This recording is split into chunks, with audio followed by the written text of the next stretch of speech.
ustedes. Había solcito hoy día en la tarde, temprano. Ahora ya se está poniendo un poquito, la temperatura está bajando un poco, ¿no? Raro ese clima, ¿no? Pero ya están los días un poco más templaditos, no hace tanto frío en la noche. Entonces, se augura un verano bastante fuertecito, ¿no? Pero vamos a ver que todo vaya bien. Estábamos hablando hoy día y nos emocionamos creo que bastante con el tema de riesgos, ¿no? Y a Dios gracias, siempre hay una buena retroalimentación de parte de las personas que se conectan en estos cursos, ¿no? Eh, Todo pasa siempre por un tema de información, todo pasa siempre por un tema de buen servicio, todo pasa por un tema de permanente situación de evaluar nuestras acciones, buscando que las consecuencias de estas acciones siempre sean las mejores, las positivas, ¿verdad? Entonces, sí, pues comentábamos ese artículo de la entrevista al señor Martín Naranjo de las BANC, donde más allá del tema estrictamente monetario, por hablar de los costos, pasa por un tema del descontento de las personas, del cliente, del sistema financiero, que entiende que está pagando demasiado, pero no necesariamente porque sean productos caros, ¿no? Porque un buen producto se paga, o sea, si vale lo que cuesta, pues se va a pagar, el cliente no va a tener ningún problema. Más allá, porque poco a poco iremos volviendo no a una nueva normalidad, pero sí a un reencaminado de nuestras actividades. En el tema sanitario es obvio una nueva normalidad, pero en el tema de las actividades financieras se va a volver poco a poco al timing, al training, a todas las actividades que normalmente el cliente y las entidades financieras se han realizado, ¿no?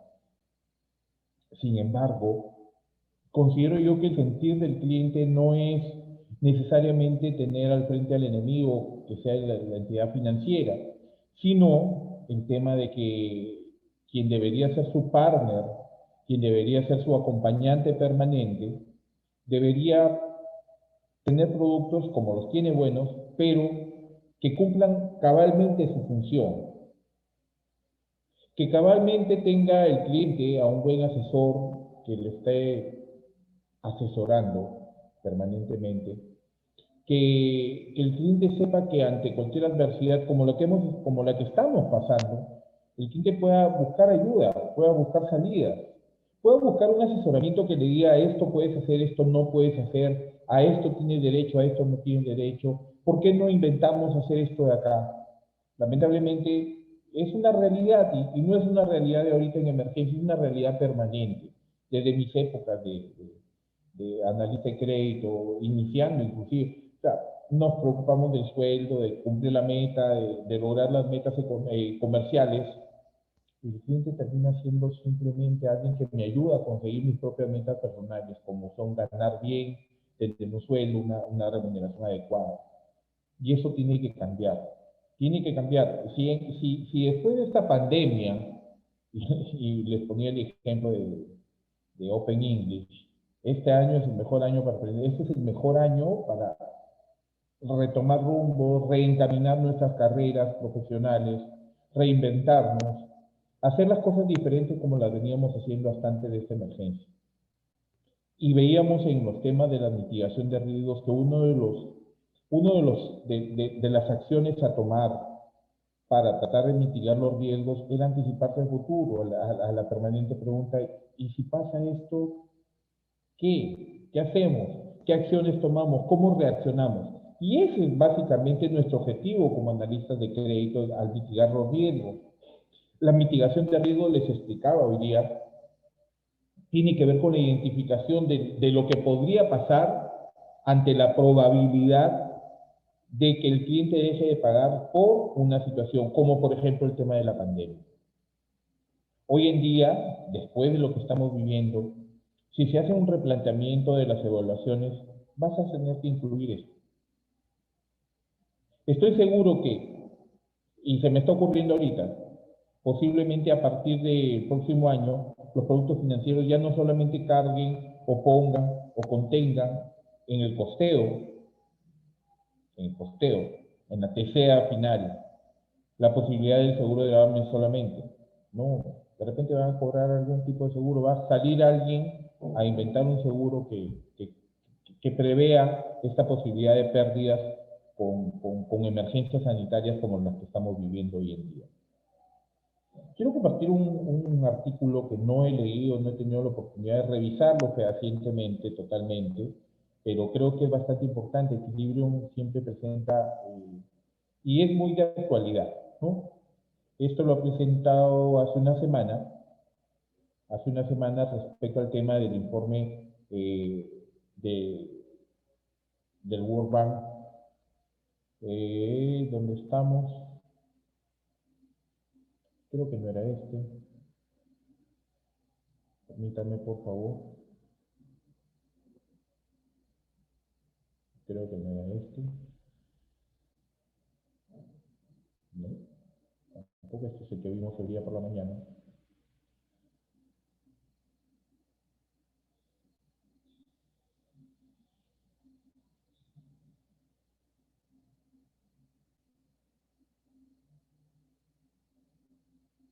Que nos indicaba acerca del tema, las topes a las tasas de interés, un tema de total actualidad. Topes a las tasas de interés, comenta Equilibrium. El Congreso plantea poner topes a las tasas de interés que cobran las entidades financieras. Este artículo está relacionado con lo que comentaba, el señor Martín Naranjo en la entrevista que presentamos el día temprano, en la charla del día más temprano. Y dice, el Congreso plantea poner topes a las tasas de interés que cobran las entidades financieras, medida que sin duda obligaría a muchas entidades financieras a no poder satisfacer la demanda de créditos de todos los nuevos emprendedores que no tienen historial crediticio, clientes con bajos niveles de ingreso, menos aún llegar a esos lugares donde la mayoría de las entidades financieras tradicionales no llegan. Se dan cuenta que de arranque, empezando el artículo, ya está en contrapunto con lo que hablaba hoy día el señor Naranjo en el artículo que les presentamos respecto al tema de inclusión, donde se le preguntaba si eran solamente las microfinancieras, cajas municipales u otro tipo de financieras, solamente ellas las encargadas de la inclusión. Él hablaba de todos los bancos y que preveía un futuro bueno respecto a eso. Y fíjense ustedes lo que nos dice Equilibrium, que son unos analistas, analistas de la realidad financiera en ese aspecto. Dice que el Congreso que plantea poner topes a las tasas de interés con las entidades financieras es una medida que sin duda obligaría a muchas entidades financieras a no poder satisfacer la demanda de créditos de nuevos emprendedores, no estarían apoyando nuevos emprendimientos, los cuales no tienen historial crediticio, clientes con bajos niveles de ingresos, menos aún llegar a esos lugares donde la mayoría de las entidades tradicionales no llegan. A eso se refiere, eso sería inclusión, que está en contrapunto con lo que manifestaba el señor Naranjo en la entrevista que presentamos hoy día. Limitaría el acceso al crédito, una medida tan indispensable para el crecimiento de una empresa. El crédito inyecta liquidez a las empresas para poder satisfacer las demandas de sus consumidores. Creemos que hay espacio para una reducción, sí, con el tiempo se puede lograr, donde se tenga un sistema financiero competitivo, donde se promueve el ingreso de más entidades financieras, donde la educación financiera sea una prioridad para el Perú. Con el avance de la tecnología, seguro se logrará en el corto y mediano plazo. Luchemos por fomentar la inclusión financiera en el país. Y fíjense ustedes,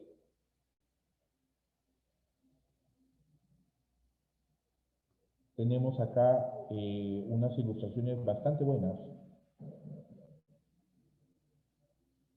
Y si gustan las podemos compartir. Para tenerlas en pantalla grande. Acá está.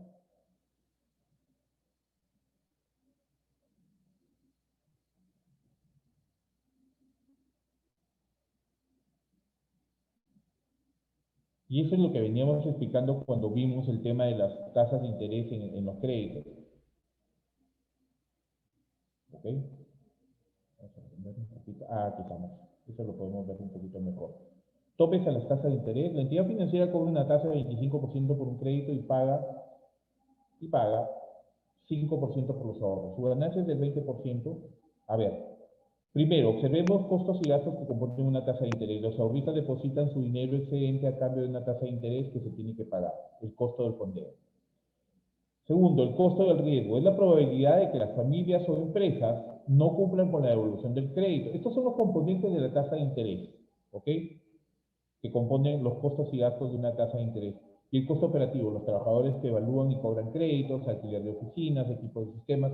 A ver, por un lado tenemos la tasa de interés que la entidad financiera, por la intermediación, debe pagarle al ahorrista, el ahorrista que deposita y ese dinero es prestado, ¿ok? Primer componente de la tasa de interés a cobrar va a ser el costo del fondeo, lo que tengo que pagarle a los ahorristas. Segundo, el costo del riesgo, es la probabilidad de que las familias no paguen.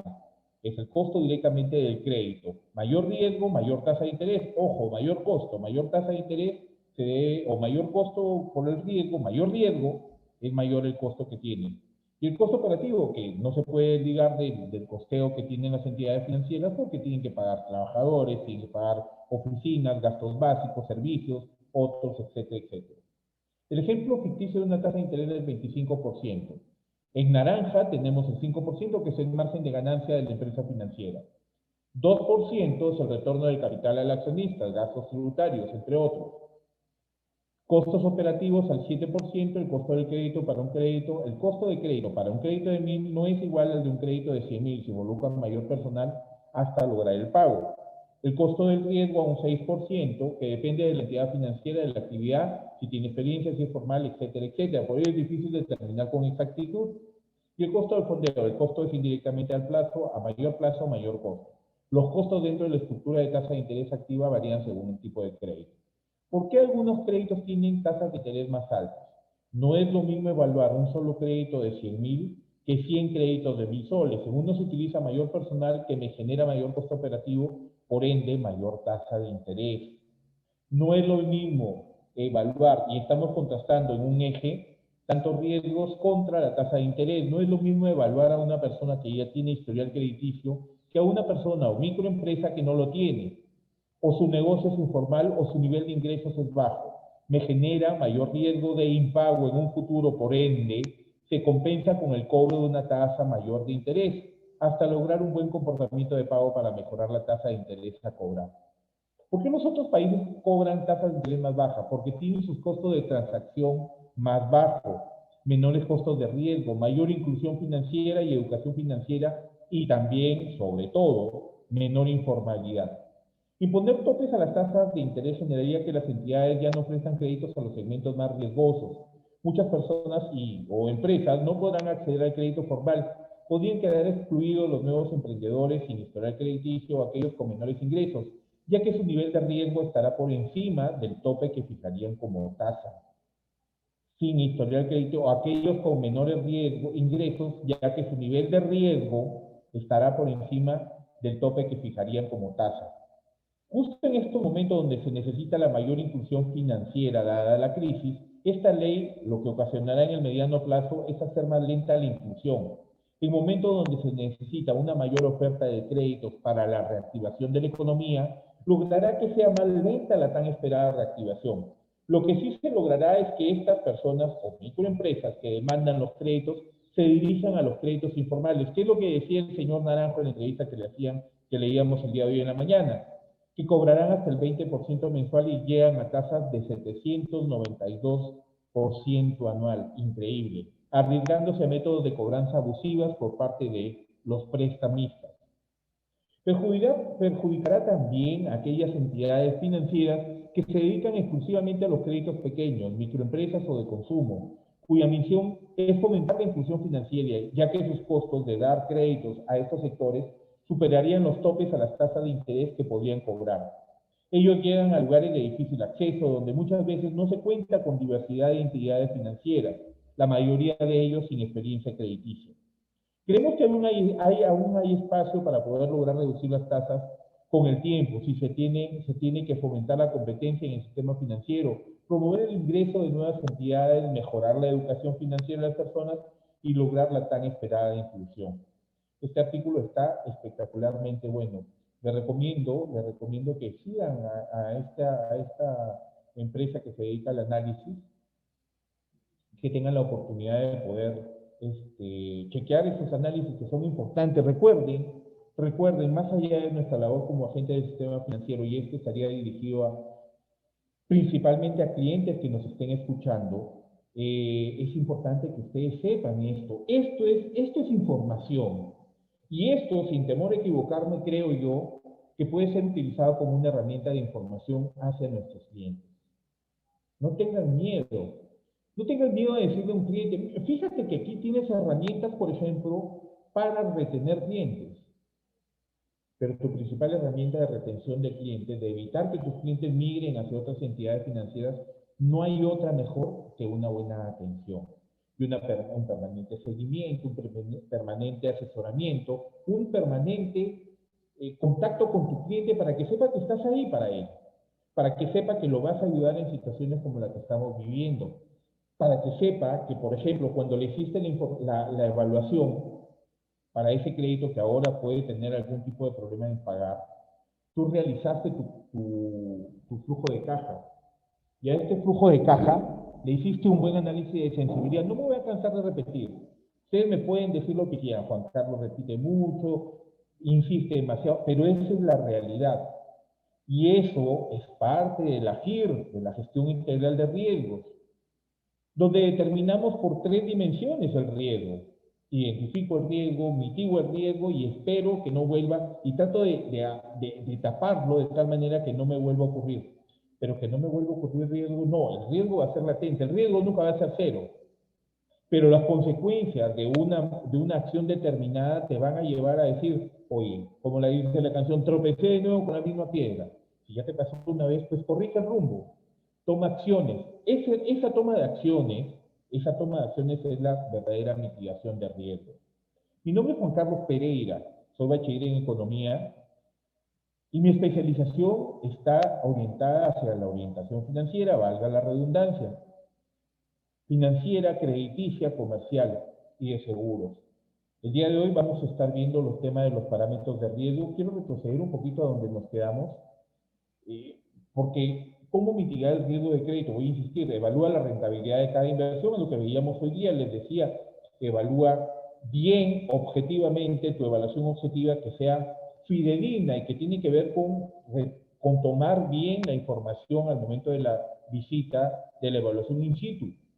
Anticípate al futuro, ¿qué podría pasar? Sí. Diversifica tu cartera, no coloques en un solo sector, no coloques en una sola zona, no coloques a los mismos clientes, trae clientes nuevos, amplía tu base de la pirámide de tus clientes, amplía esa base. Eso te va a ayudar a tomar la posibilidad de tener mayor capacidad de gestión. Si cae uno, lo recuperas con otro. Si cae un cliente, ves la forma de que puedan mitigar tus riesgos colocando mejor por otro lado, haciendo una mejor gestión de cobranza. Evalúa los resultados permanentemente. Que el cierre de mes no solamente te diga lograste tu meta o no lograste tu meta, sino que la meta que lograste, cómo la lograste. ¿Bajaste la mora? ¿Bajaste en términos reales la mora o solamente en términos porcentuales? Porque si la bajaste en términos solamente porcentuales, quiere decir que has colocado más, que no está mal, pero no está mal desde el punto de vista comercial, pero está mal porque la mora se debe bajar recuperando, no colocando, por favor. Cuenta con un equipo profesional, ten gente siempre preparada en tus oficinas, aquellos jefes de agencia.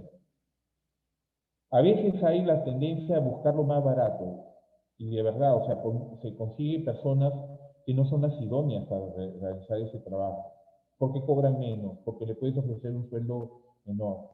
Ya tuvimos esta mala experiencia y que yo creo que llegó en alguna forma, no tan fuertemente, pero sí llegó al sistema financiero, porque en algunos sitios decidieron no hacer el contrato de personas de Venezuela, que venían muy buenos profesionales, sí, pero dadas sus circunstancias, ellos podían optar por trabajar por sueldos mucho menores de lo que trabajaban los trabajadores peruanos.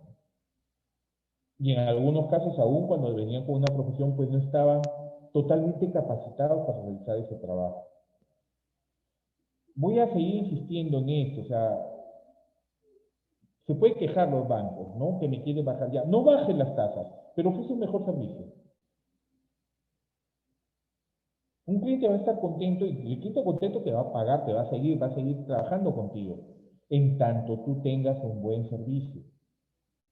El problema es que muchos empresarios tienen miedo a invertir. Por ejemplo, la número 5, cuenta con un equipo profesional. Pueden contar con un buen equipo, pero nunca los capacitan. Nunca tienen una actualización de teoría, de dinámicas de trabajo, de clínicas de venta. Nos comentaba la experiencia de hoy día en el curso que había estado llevando temprano en la mañana. En el Perú existe demasiado vendedor y no hay ningún asesor. No porque sea mala la labor de un vendedor, el problema es que el vendedor solamente le interesa vender, colocar, compra un producto y lo vende y gana, punto. Esa es su única chamba. El asesor no. El asesor puede ganar más que un vendedor inclusive, porque si él realiza una labor de asesoramiento buena, el cliente va a estar permanentemente con él, primero. Segundo, si hace una labor de asesoramiento buena, ese servicio lo puedes poner al precio que tú quieras. Mientras el cliente esté ganando, el cliente va a aceptar pagar por ese servicio. Entonces, nuestra labor no es venir a tocar la puerta, señora, le vengo a ofrecer un crédito de la entidad fulana de tal. No, señora, ¿qué necesita usted en su negocio? ¿En qué la puedo servir? ¿Cómo puedo llegar yo y comenzar a servirla para su negocio? Juan Carlos está loco. Puede ser una imaginación muy, o unos deseos muy utópicos de cómo debería ser el trabajo, pero esa es la forma de trabajar. Los bancos deberían hacer la retroalimentación, hacer un examen de conciencia. Sí, pues están mal los topes, sí, ya está bien, están mal los topes. Los congelamientos de deuda están pésimamente, son medidas populistas. Yo estoy de acuerdo con eso. ¿Cómo voy a rebatir eso? Lo rebato con buen servicio. ¿Voy a gastar un poco más? No, no voy a gastar. Voy a invertir un poco más en tener equipos profesionales, en brindar mejor atención al cliente, en tener gente preparada con vocación de servicio en las ventanillas, en las puertas. Antes de ayer hicimos con mi esposa 2 días antes, una operación en el banco de crédito, tengo que decir. Toda la vida personalmente yo me he quejado del banco de crédito, porque considero que mucha de la gente que trabaja o trabajaba ahí, no sé, no tienen vocación de servicio, pues les interesa muy poco el cliente. Y sin embargo, esta vez en la agencia, y voy a decir el nombre, en la agencia que está aquí en el mall de Santa Anita, espectacular. Desde el vigilante hasta el último saludo o despido que me dijeron, o despedida que me hicieron cuando nos retiramos de la oficina. Espectacular. Y de verdad que no me interesa si está con mandil, que no se le ve la cara, que la mascarilla. Mientras me atiendan bien, de verdad, no hay ningún problema. Sus protocolos de seguridad, de bioseguridad espectaculares. Un joven que me atendió personalmente, poquito faltó para que me coja la mano y me lleve hasta lo que teníamos que hacer. Y la atendieron perfectamente bien a mi esposa y no nos demoramos casi nada. Eso te hace quedarte en una institución financiera. Te hace pensar que no importa lo que te cobren, mientras valga lo que cuesta. Vamos a poder hacer eso, de verdad. Establecer coberturas, proteger los activos que estás colocando. Siempre es importante mirar y reevaluar permanentemente las acciones que se están tomando. ¿Cómo se calcula el riesgo? Es muy simple, se mide a través de la pérdida esperada y se calcula en pérdida esperada es igual a probabilidad de default o de error o de impago, probabilidad de impago, por la exposición al impago, la cantidad o cuánto de tu cartera es el porcentaje que te estás exponiendo en ese crédito y la pérdida por el incumplimiento, que podría ser, se me imagina, y lo vamos a ver más adelante, el saldo de capital que estarías perdiendo como entidad financiera si ese cliente queda impago en la obligación que tiene. Pérdida por el incumplimiento del LGD, atentos con el examen, pérdida por incumplimiento para el prestamista, para el crédito, para la entidad financiera, cuando el prestatario, el cliente, incumple con su obligación. Algunas técnicas de mitigación nos hablan de la exposición cubierta total o parcialmente. Puede ser cubierta total o parcialmente con un colateral financiero, dinero, valores, etc. o por un colateral físico, inmuebles, derechos de cobro, etcétera, etcétera. Por ejemplo, los colaterales financieros podrían hablarse de las operaciones de fideicomiso, de cartas fianzas, por ejemplo, o colaterales físicos en una hipoteca o una prenda industrial, por ejemplo. Garantías otorgadas por terceros cuando tienes el aval solidario, el garante, el fiador solidario. Compra de derivados crediticios, porque el cliente no solamente te compra, y ese es otro factor, por ejemplo, que me pareció siempre importante. Las entidades financieras les ponen metas a sus agentes financieros. Entonces ya el analista de crédito no solamente coloca créditos, también coloca el SOAT, por ejemplo, que es un producto que se vende en las instituciones financieras, seguros de vida, seguros de contra todo riesgo, tarjetas de crédito, tarjetas de débito, en algunos casos productos de ahorro. Entonces, cuando comenzaron a hacer esto, que tendrá pues unos 10 a 12 años más, de cuando empezaron a tener este tipo de que del agente financiero sea multiproducto, la orientación que tenía es que verdaderamente sea multiproducto para que el agente financiero pueda manejar productos no solamente de su entorno más cercano, que es el tema crediticio, por ejemplo, en el caso del analista de crédito, sino que tenga la posibilidad de brindar un servicio más integral al cliente.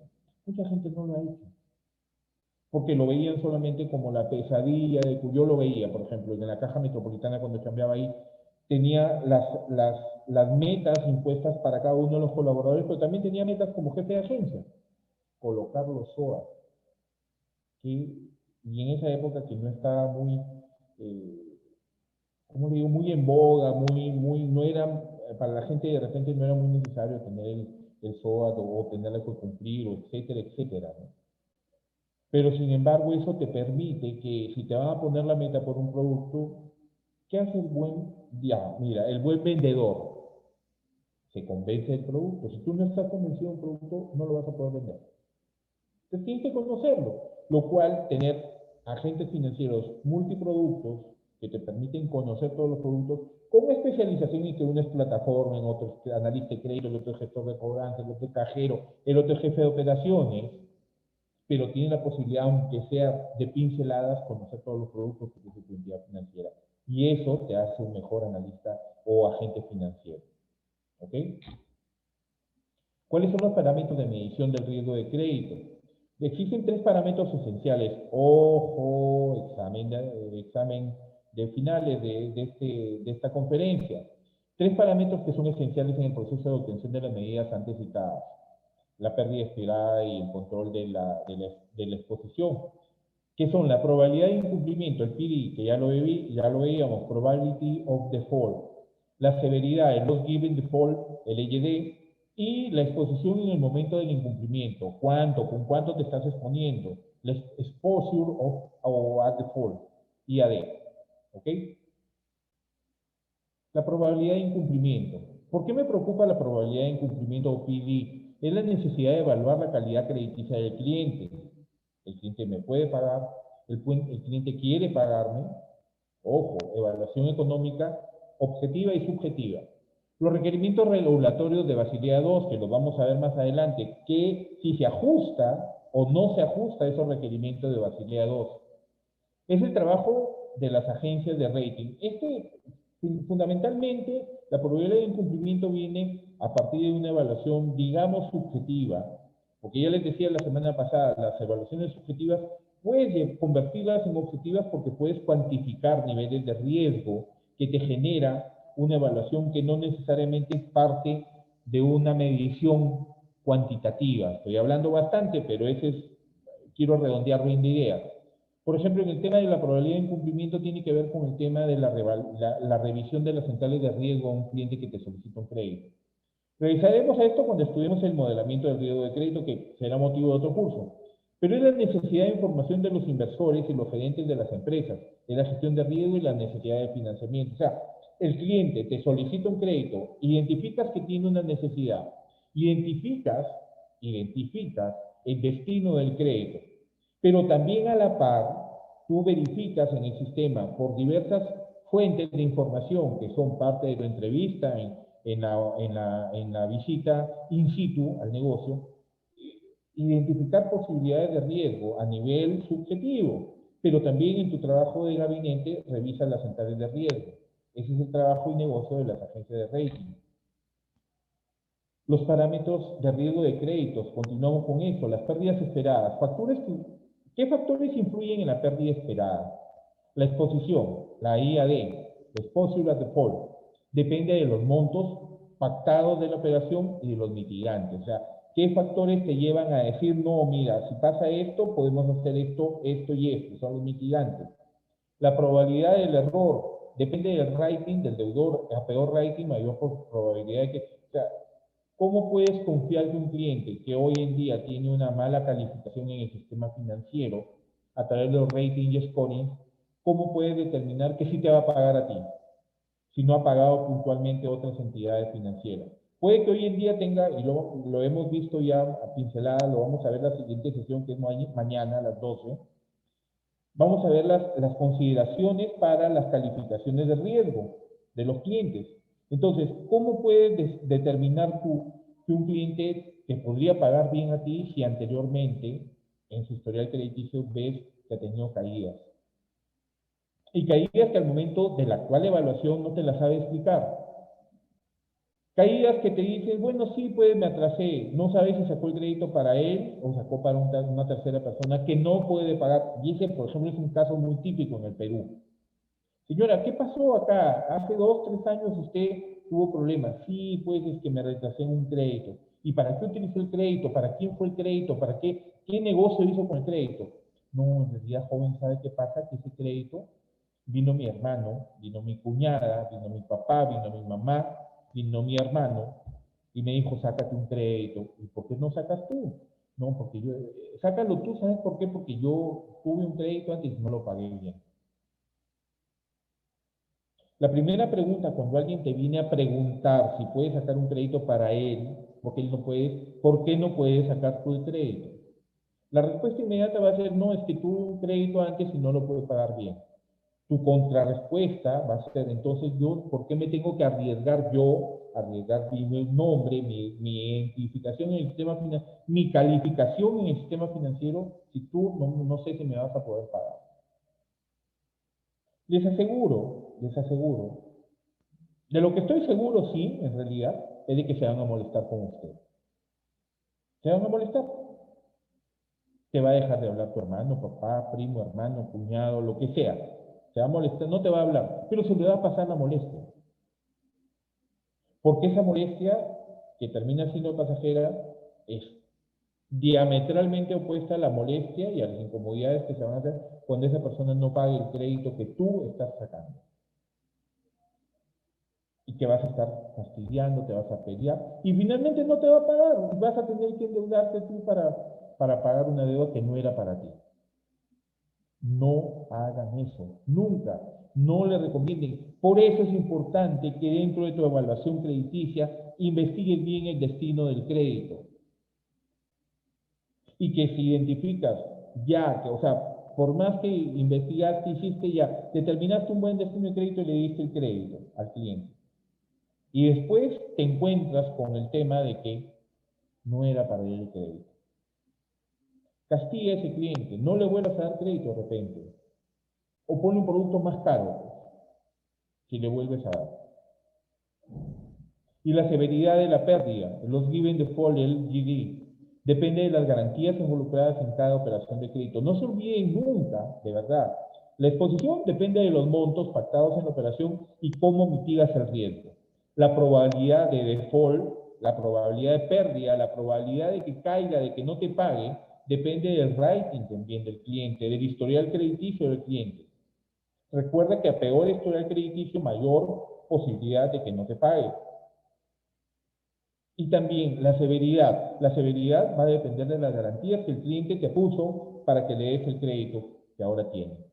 En este contexto, las herramientas de calificación crediticia, los ratings, scorings, evalúan el riesgo de cada operación cliente, la relación operación-cliente, en función de su calidad crediticia mediante una puntuación que se emplea en la asignación de métricas de riesgo, junto con otras informaciones adicionales como la antigüedad de los contratos, el ratio préstamo-valor, los segmentos de clientes, etc. El incremento del número de incumplimientos observado debido a la actual coyuntura refuerza la robustez de los parámetros, lo importante que son esos parámetros de riesgo, ajustando las estimaciones de los mismos y refinando las metodologías.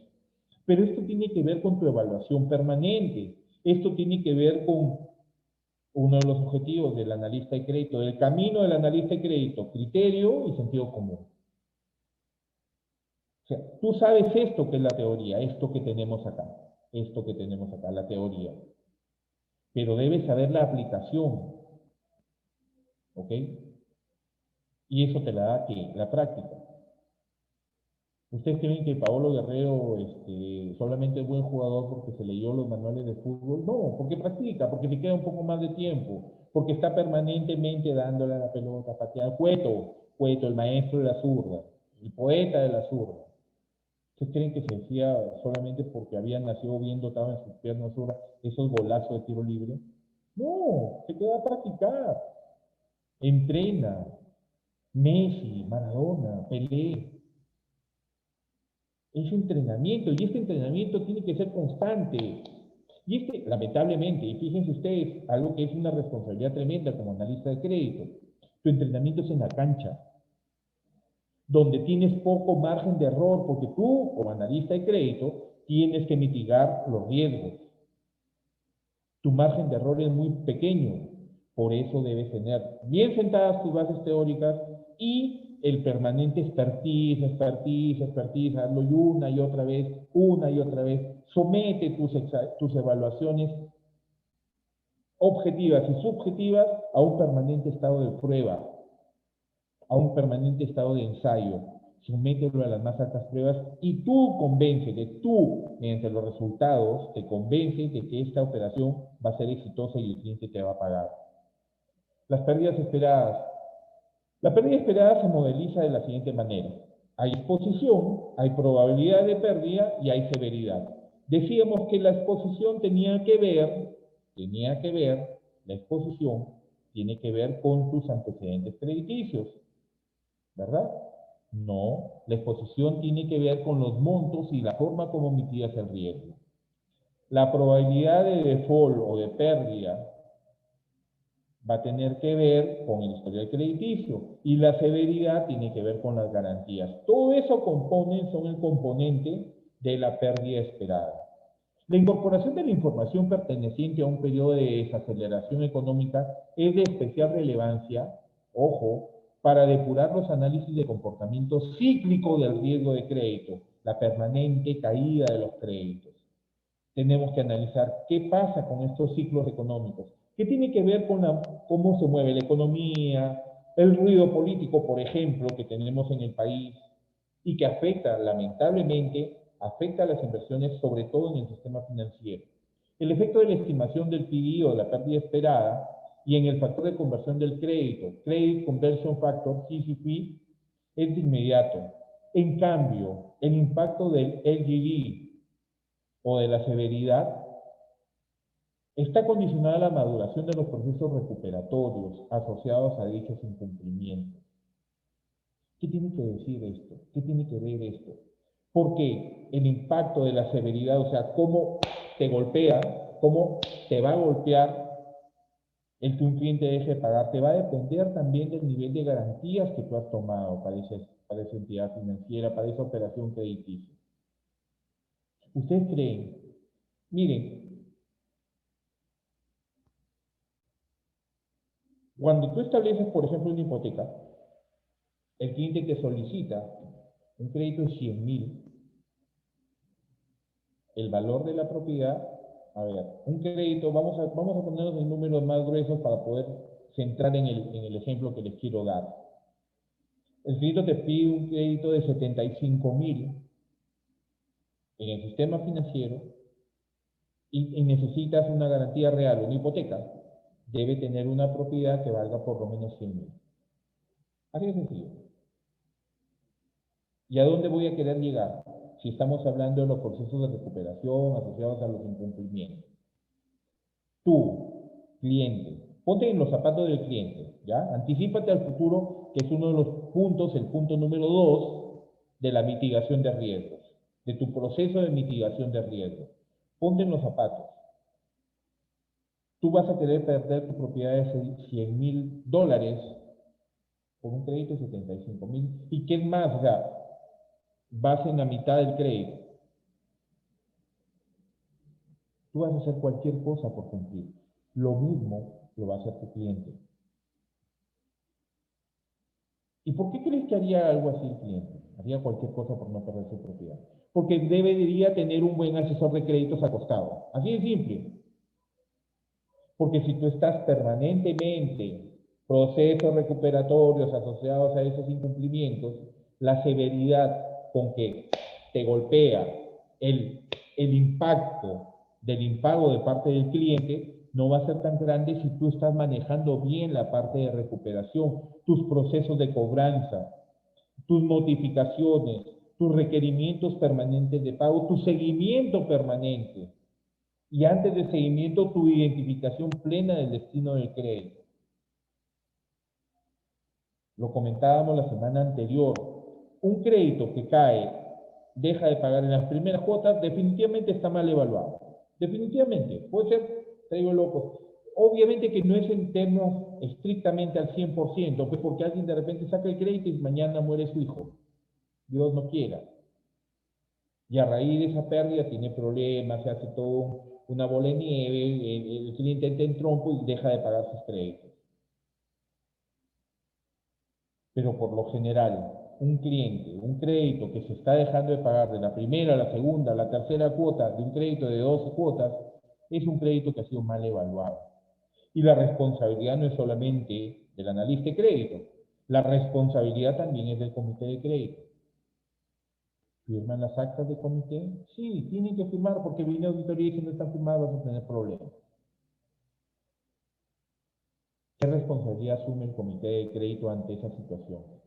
Todo eso involucra esto, las pérdidas esperadas.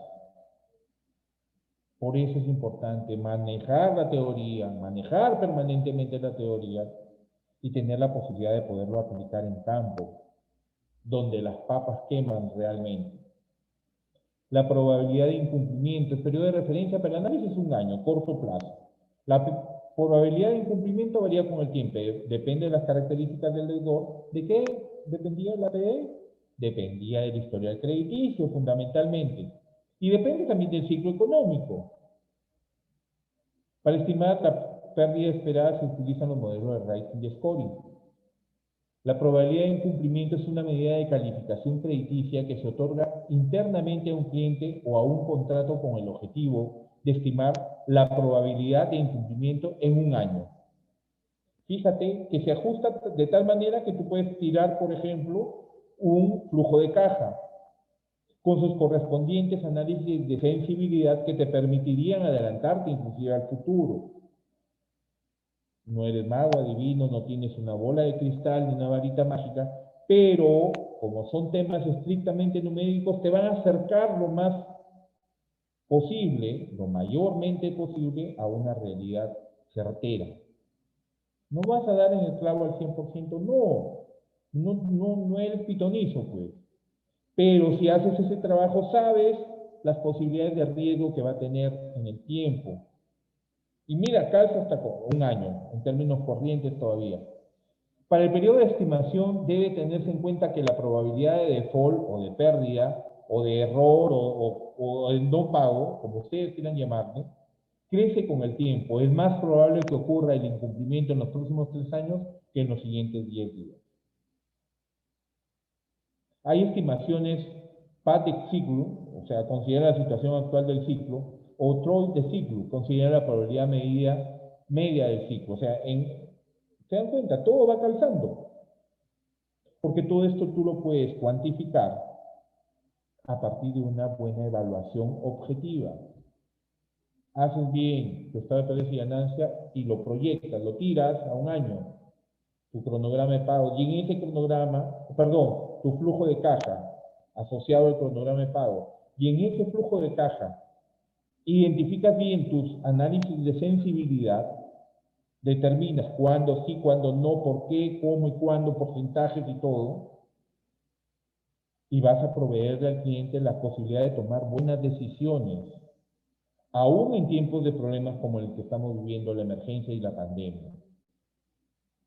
El proceso de obtención de la PDI se realiza a través de herramientas de scoring y de rating. Los scoring. Estas herramientas son instrumentos estadísticos que focalizados en la estimación de la probabilidad de incumplimiento en función de características propias del binomio contrato-cliente, o sea, lo que tú le pides y lo que puede cumplir el cliente. Y están enfocados a la gestión de créditos de tipo retail, consumo, hipotecas, tarjetas de crédito de particulares, préstamos o negocios. Existen diferentes tipos de scoring, reactivos de comportamiento, proactivos y de buró. Yo no he sido muy afecto, a pesar de, mayoritariamente me he dedicado al tema de créditos comerciales, microempresa, pequeña empresa, mediana empresa, ¿ok? Donde los scoring podrían ser utilizados para características muy específicas de los clientes, edad, sexo, experiencia, tiempo de experiencia en el negocio. Sin embargo, en algunas situaciones, por ejemplo, hoy en día, con lo que no estoy demasiado familiarizado, pero por ejemplo la fintech, que hoy te otorgan el crédito en forma en línea prácticamente, trabajan bajo modelos de scoring, los cuales, a ver, como le decía, o sea, no estoy demasiado familiarizado con el tema de los scoring, pero me voy a atrever a hacer un comentario respecto a lo que yo ya he visto en los scoring, porque clientes que con una buena evaluación hecha, digamos, a mano, o sea, hecha por el mismo analista, con una buena visita in situ, la recopilación de buena información, evaluación objetiva y subjetiva, podría determinar muchas veces que lo que te decía el scoring estaba en contrapuesta de lo que tú habías evaluado. Obviamente, que si la máquina te da un número, le vas a creer más a la máquina, tiene posibilidades de tener un mejor análisis numérico. Sin embargo, es lo que se siente, lo que se olfatea al momento de las evaluaciones. Por eso, mayoritariamente los scoring están dirigidos a créditos de consumo, donde tienes una boleta de venta, una boleta de trabajo, de planilla, y a partir de ello haces tus cálculos, ¿no? Haces tus cálculos. Entonces, se guían siempre por datos estadísticos los scoring. La severidad, el G, es la antigüedad de la operación en mora. La severidad depende de muchas otras cosas. No solamente hablamos de las garantías en la severidad, la LGD. Antigüedad en la operación en mora. Habrá más severidad si la operación está con más tiempo en mora. O sea, lo de siempre. Un cliente tiene 120 días de retraso, pero en algún momento tuvo un día. ¿Dónde estuviste cuando tuvo un día? ¿No lo visitaste? ¿Dónde está tu expediente con las gestiones de cobranza realizadas a ese cliente? ¿Le protestaste al octavo día el pagaré? Hay un comité de riesgos o de créditos que vio el caso de la mora a este cliente cuando tiene ya 40 días de vencido. ¿Por qué no paga? ¿Tus hojas de seguimiento están bien? Mira, la exposición en el momento del incumplimiento para algunos productos es muy importante, como en las tarjetas de crédito, con cuánto está de saldo de capital en ese momento. Si existen o no existen garantías, que era la principal característica de este parámetro de la severidad. Hay más severidad mientras menos valor tengan las garantías. Había gente que quería poner en los formatos, existe siempre la declaración jurada de bienes, ¿no? Que ponían ollas, cucharones. En crédito microempresa, obviamente, ¿no? Donde de repente por el monto no ibas a pedir una hipoteca. Hay más valor, hay más severidad, más probabilidad de pérdida, mayor severa es la pérdida, mientras menos valor tengan las garantías, o estas no existan, das un crédito sin ningún tipo de garantía colateral. Y la calidad crediticia de la contrapartida del cliente. Si la calificación crediticia es mejor, la severidad será menor, aunque igual vale la pena hacer un análisis vectorial o sectorial. ¿Cómo está ubicado en ese sector el negocio del cliente que te está solicitando el crédito y cuál sería, a partir de ello, qué severidad podrías determinar ante la posibilidad de que no te pague? La severidad es otra métrica clave en el análisis cuantitativo del riesgo y se define como el porcentaje sobre la exposición en riesgo que no se espera recuperar en caso de incumplimiento. Es esa parte que tú dices, no, esto lo vamos a perder. ¿Con qué lo asociaría yo respecto a la pérdida que vamos a tener? ¿Con qué lo asociaría yo? Porque, a ver, dejar de ganar podría determinarse como no lo estoy perdiendo, si no lo gano, no lo perdí. Yo sí, comercialmente, si dejo de ganar algo, lo estoy perdiendo. ¿Ok? Primero. Segundo, digo, tienes una calificación normal, que ya de por sí tiene una provisión del 1%, la provisión genérica. Ya estás dejando de ganar también eso, o en este caso, lo estás perdiendo. Ya lo estás perdiendo porque si tú esperabas recuperar 1.000 soles redondo de los 1.000 que le prestaste, ya tienes un 1% que lo estás provisionando en caso de no te pague. Se convierte en 5%, se convierte en 25%, se convierte en 65%, se convierte en 100% por la provisión. La severidad también va a estar medida por esa pérdida. Y fíjense ustedes que esas provisiones, y siendo el elemento, un elemento principal el tema de las garantías para la medición de la severidad, fíjense ustedes que existen tablas, la tabla 2 o 3 creo del reporte de SBS, respecto a la cuantificación de las provisiones en caso de incumplimiento de pago, que si tiene el crédito una garantía real, la exposición es menor, las provisiones son menores. Si es autoliquidable, muchísimo menores todavía. Y al autoliquidable me refiero a créditos con garantía de depósitos, por ejemplo, ¿no? Las estimaciones de severidad se realizan segmentando las operaciones según distintos ejes, ¿se dan cuenta? Y ahí tiene que ver, por ejemplo, el tema de la exposición de acuerdo a la provisión esperada, a la que se va a hacer, que se muestran relevantes en el cálculo de la misma, tales como el tiempo en mora, la antigüedad de la operación, la relación préstamo-valor, el tipo de cliente, la puntuación del scoring, etcétera. Los ejes considerados pueden ser distintos en función de la cartera en análisis. Para los contratos ya incumplidos, un eje relevante es el tiempo transcurrido desde el incumplimiento, o sea, y por diversos factores, obviamente. Yo le metería principalmente por el tema de la consideración de las provisiones. A mayor tiempo, mayor provisión. ¿Ok? ¿Saben lo que es la provisión? Obviamente, ¿no? Es aquella porción del capital en deuda, en mora, que debe tomar como resguardo la entidad financiera para tenerlo, para que respalde en caso el cliente no pague esa operación de crédito. ¿Y de dónde lo va a pagar el cliente? La entidad financiera. Lo paga al terminar su periodo contable y determinar sus utilidades. Oye, este año tenemos utilidades por 10 millones. Sí, pero tiene 5 millones de provisiones. Estás perdiendo el 50% de ganancia. ¿Te das cuenta? La recuperación de la deuda pendiente dado el incumplimiento será menor cuanto más tiempo lleve el contrato en mora. Vas a recuperar menos porque la provisión te va a sacar la mora. A efectos de cómputo de pérdida esperada y de capital económico, a los contratos no morosos también se le imputa una severidad equiparable a los contratos que acaban de entrar en mora. La antigüedad de la operación es el tiempo transcurrido desde la contratación hasta la entrada en mora.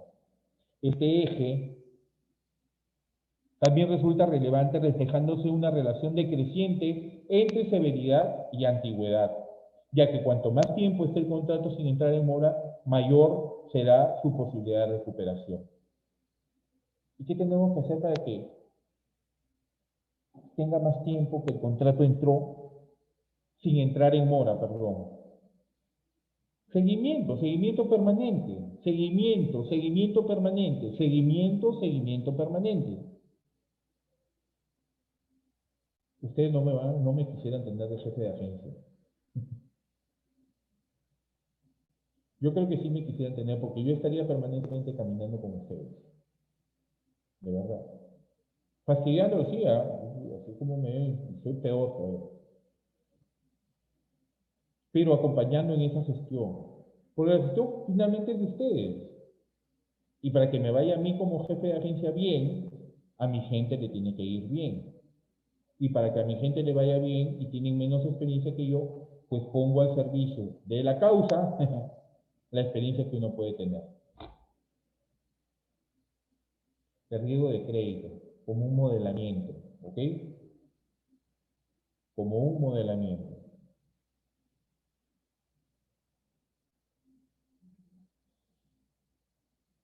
Es la posibilidad del riesgo de crédito, es la posibilidad de incurrir en una pérdida y la contrapartida de una transacción no cumple plenamente, cuando la contrapartida de una transacción no cumple plenamente las obligaciones financieras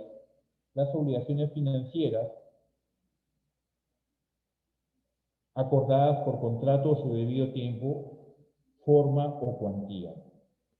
Cuando el cliente deja de pagar, es la posibilidad de incurrir en una pérdida, ese es el riesgo crediticio, si un cliente deja de pagarte el crédito. La pérdida potencial es el riesgo de crédito, se define como una pérdida potencial ocasionada por el hecho de que un deudor o contraparte no cumpla con sus pagos, con sus obligaciones, de acuerdo con los términos establecidos, y se determina una pérdida esperada, que es el primer elemento del riesgo de crédito. En la exposición es la probabilidad de tasa de incumplimiento y la severidad. ¿Y cuál es la pérdida inesperada que hasta ahora no lo hemos visto? Es la desviación, aquello que no has controlado completamente, que se produce entre las pérdidas crediticias experimentadas ex post y la pérdida esperada. El riesgo de crédito en una entidad financiera requiere de un capital regulatorio y un capital económico y tener una debida gestión integral de riesgos. Eso es lo que requiere el riesgo de crédito.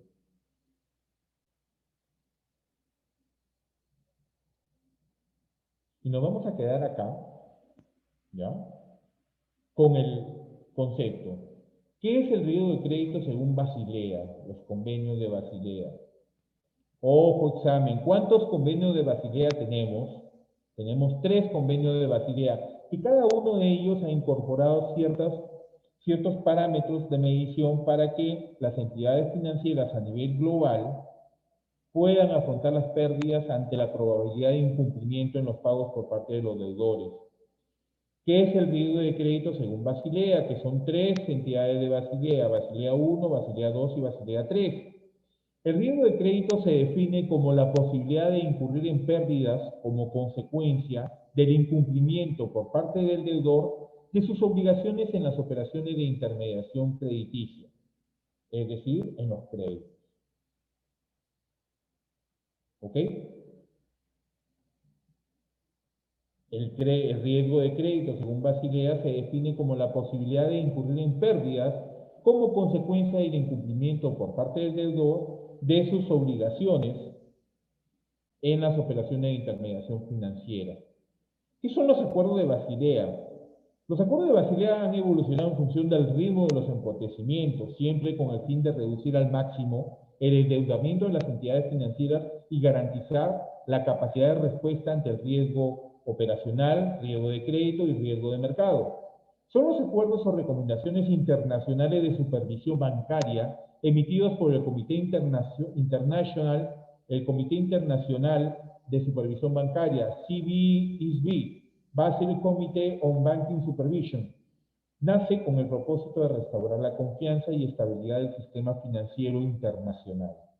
Esos son los acuerdos de Basilea que lo vamos a ver mañana en nuestra sesión del mediodía a través de CAMEX. Es un gusto estar con ustedes siempre, de verdad, no lo olviden. Tienen mi número de contacto, tienen mi correo electrónico, estoy gustoso de poderlos atender ante cualquier consulta. Por favor, mañana los espero a las 12 del día y posteriormente a las 5 de la tarde como en este momento. Es un placer siempre estar con ustedes, que Dios los cuide y los bendiga siempre. Mañana nos encontramos al mediodía. Muchas gracias.